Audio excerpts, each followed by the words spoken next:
Good morning aspirant, स्वागत है आपका फोकस ऑन एजुकेशन में। मैं एजुकेटर आप सबके लिए जीएस का एक टॉपिक लेकर आई हूँ जिसमें कि हम ज्वार और भाटा की स्थिति को समझने की कोशिश कर रहे हैं। ज्वार और भाटा की स्थिति को समझने से पूर्व हमें सूर्य, चंद्रमा और पृथ्वी की स्थिति को समझना पड़ेगा। हम यह जानते हैं कि सूर्य स्थिर है और पृथ्वी सूर्य का चारों तरफ चक्कर लगाती है। पृथ्वी का अपना एक नेचुरल सैटेलाइट है जिसे कि हम चंद्रमा यानी मून के नाम से जानते हैं। मून उस पृथ्वी का चारों तरफ चक्कर लगाती है। वह स्थिति जब चंद्रमा द्वारा सूर्य की रोशनी का अवशोषण कर लिया जाता है या वह जब पूरी तरीके से सूर्य की रोशनी ऑब्जर्व कर लेता है और पृथ्वी से चंद्रमा पूर्णतः दिखाई देता है या पूरा दिखाई देता है, उस स्थिति को हम पूर्णिमा के नाम से जानते हैं। ठीक है। पूर्णिमा के बाद जैसे जैसे दिन गुजरता है हम देखते हैं कि हमें चंद्रमा का कुछ घटने लगता है और हमें कुछ पार्ट दिखना कम हो जाता है। वह स्थिति जब 75% भाग हमें चंद्रमा का दिखाई देता है और 25% भाग हमें चंद्रमा का नहीं दिखाई देता, इस स्थिति को गिब्स कहते हैं।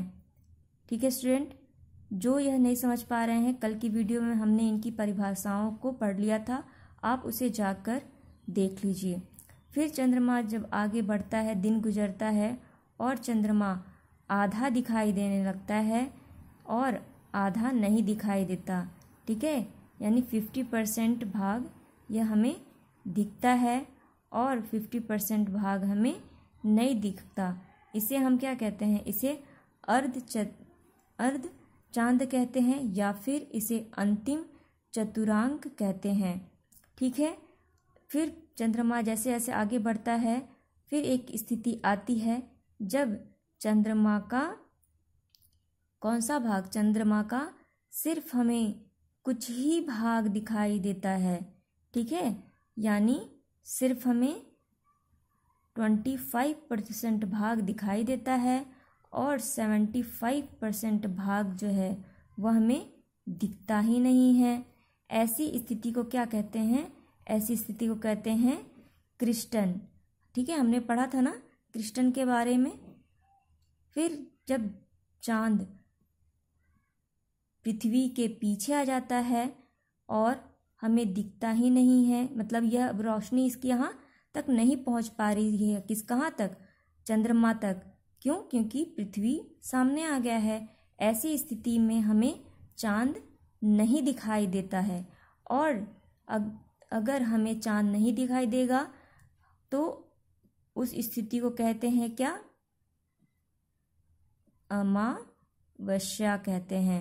ठीक है, कल हमने यह भी पढ़ा था कि जब पूर्णिमा से हम अमावस्या की ओर बढ़ेंगे, जब हम इस ओर बढ़ेंगे तो वह क्या कहलाता है? वह कहलाता है आपका कृष्ण पक्ष, है ना?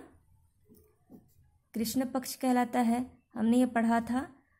ठीक है, फिर अगर हम अमावस्या से, क्योंकि ये स्थिति वापस से तो बनेगी, फिर यह स्थिति जब बनेगी तो इस स्थिति को जब अमावस्या से पूर्णिमा की तरफ जाएंगे तो यह क्या कहलाएगा? यह कहलाएगा शुक्ल पक्ष।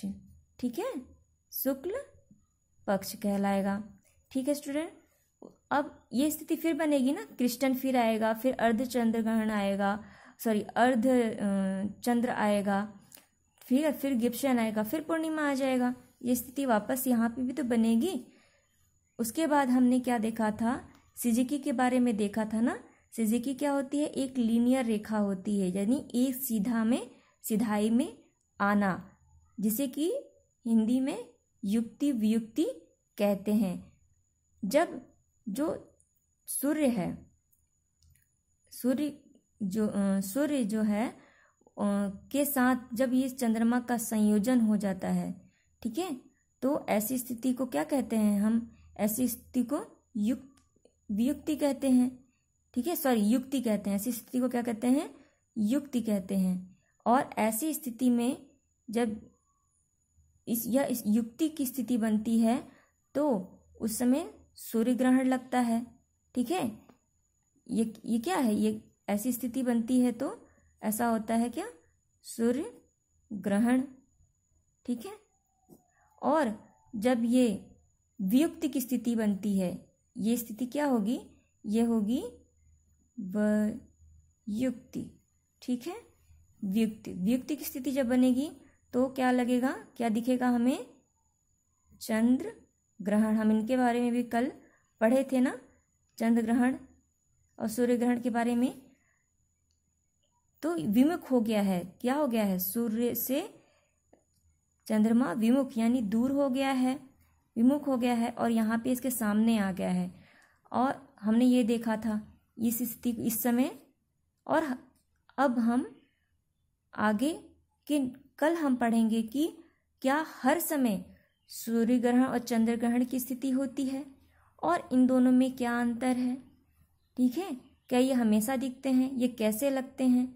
इनका क्या क्या इफेक्ट पड़ता है क्या हमारे ज्वार और भाटा पे, ठीक है।